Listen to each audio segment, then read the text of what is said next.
We have the pleasure of talking with Adam Rehberg, Bridgestone Senior Marketing Manager, about a prototype that I know, Adam, you all are excited about. I'm excited about this too, because I really don't know a ton about this other than the little bit of info that I've read.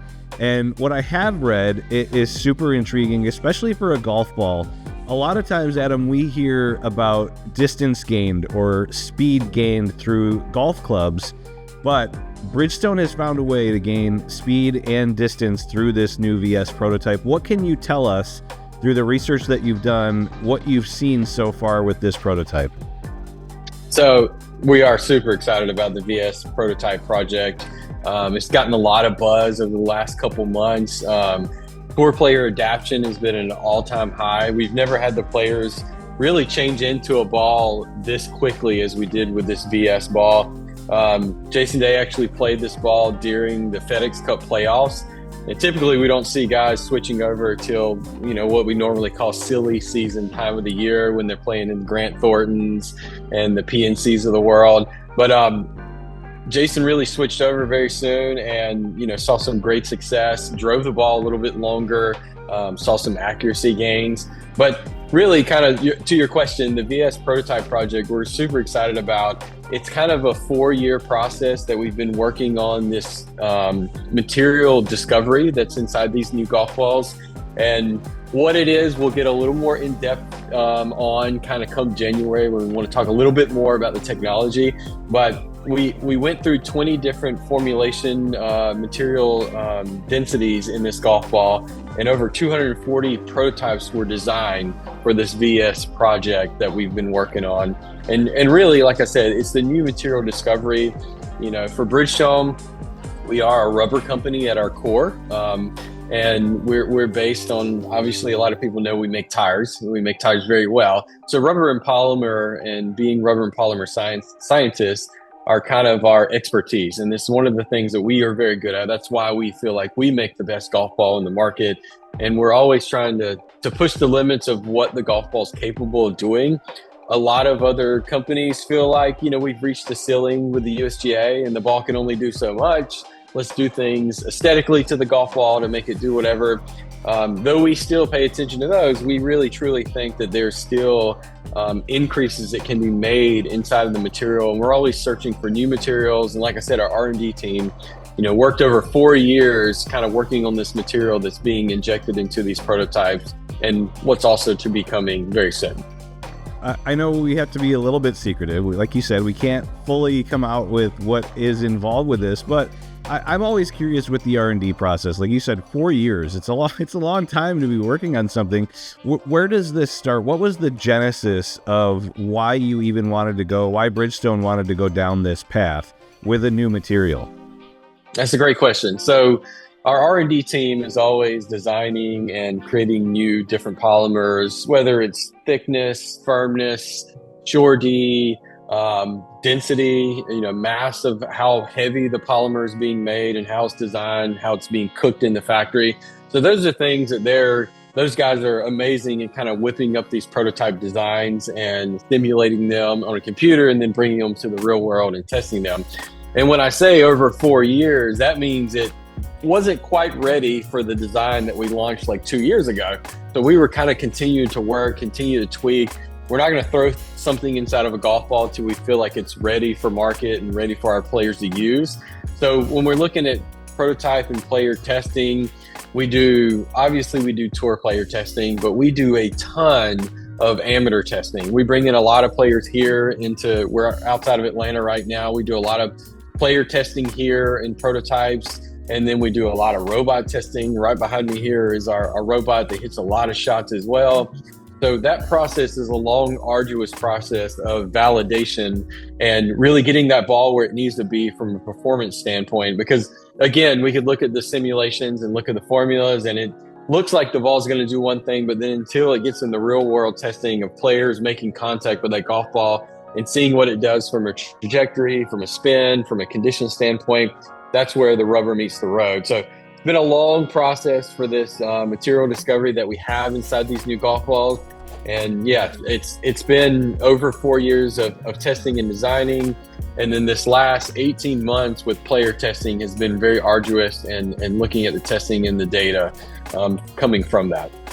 With the tour pros, I know distance is king right now, right? They're all looking to maximize distance and speed. So when a guy like Jason Day or any other tour players that were able to test this, when he sees that gain without really changing anything that in terms of, you know, his swing or mechanics, what was the reaction? What was he saying when he first saw those gains?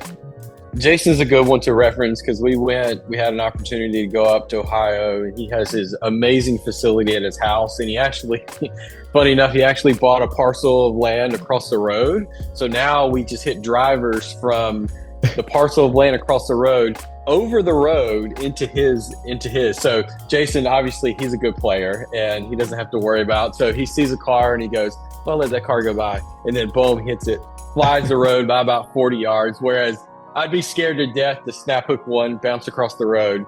But anyway, when we were at his facility, it was super fun. And, you know, for him, you know, he's still, you know, he was one of the longest players in the game when he was number one in the world and in his kind of mid-20s. So distance still means a great deal for him. You know, kind of hitting that 300 carry yard number is kind of like almost now like the minimum for tour guys. If you want to compete, Jason says, I need to carry at 300. Like, and that's, you know, that means my club head speed needs to be this, but then also ball efficiency needs to be at a level to where I get enough ball speed. And he knows the number. The guys now are so tuned in to their numbers and TrackMan and quad and what their numbers need to be.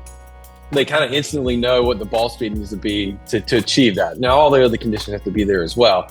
So when we started hitting his ball, and we warms up and then he hits his current ball, and then we lay down these prototypes, one prototype just rose to the top, and, you know, he hit it. And, you know, in warm-ups and in practices, you know, he's kind of at the 176, 177 ball speed. In competition, he wants to be above 180. And so he's hitting his ball and you see in those 76, 77s. And then as we moved into this one prototype, 79, 180, 178.5. And, you know, Jason, we're kind of, every player has their little numbers they want to hear. You know, Jason wanted to hear the ball speed of the driver. You know, Tiger likes to hear his spin numbers as it comes off the driver. And so, you know, kind of when we're looking at our numbers and we're just kind of regurgitating what TrackMan's giving us, we say, you know, that was 179. And, you know, Jason kind of turns around and he goes, oh, okay, I like that. And he hits another one. So for him, it was like super fun to see him. And then he would say, hold on, let me hop back to my ball and hit another one. And so we'd change it on and he'd jump back to his current gamer and he'd hit it and he'd see those 177, maybe 178 as he moved up.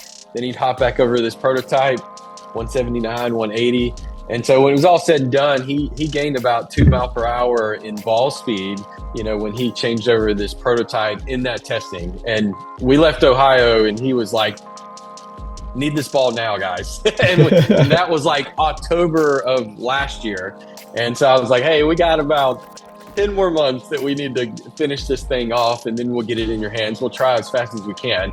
But he was excited even back then, and just seeing those numbers. And then we make our way to Oklahoma with testing with Chris Gotterup, and you know he's about 10 miles an hour, a click ahead of where Jason is. He wants Gamer to be at 190. You know, when he's hitting in Oklahoma in the cold, windy, he still wants to be like 185. So those numbers also related to Gotterup, and he saw that like 1.9, 2.1 mile per hour increase in ball speed. And he kind of does the same thing, like, hey, you know, because he's a top 5 driver of the golf ball on tour. He hits it a long way, but it still means something. And he says, hey, I could always do a little bit more. You know, I'm 5 behind Rory in the rankings of distance. So I'd love to climb a little higher and, you know that I can cut it a little bit and get the distance I need versus like a straight one. So those are the things the tour players kind of saw and instantly gave us feedback. And, you know, from an R&D perspective, it excites us when they're excited and they see the gains. And then we know that passes along to the amateurs alike. Yeah, that was going to be my next question with amateurs. We don't have as repeatable of a swing as those guys. We don't know our numbers as dialed in as those guys. So when you did test with the average player, were you seeing similar results, and what were the reactions and the data showing from the average player who, as the consumer, is going to be the one that is probably interested the most? How does it impact our game, right? Yeah, that's a great question, because we actually saw better numbers from amateurs because of what you just said. You basically named standard deviation is the way we look at it. They hit it all across the face. The tour guys are hitting it really tight in the middle, and amateurs are hitting it all across the face. So when you look at a golf ball design and you look at specifically what we're doing with this material discovery, it actually benefited amateurs even more than it did tour pros because of that material discovery. And again, I'm so hard not to tell you exactly why, but I got to hold on to that, or the guys from R&D here are going to tackle me for telling you too soon. But we found that amateurs saw a ball speed increase closer to 3 miles an hour. And that is because not only when they hit it tight on the face here, but when they start moving across the face, the new material inside the golf ball is designed for more efficiencies of ball speed. And so what that did, when they had a missed hit, it kept their ball speed much higher than they would before on a missed hit on a golf ball. So we saw some really good ball speed increases. And we did a lot of testing early this summer with amateurs. And we actually did something that we typically don't do. We sent out golf balls. Usually we keep the protos a little close to the cuff in the early stages.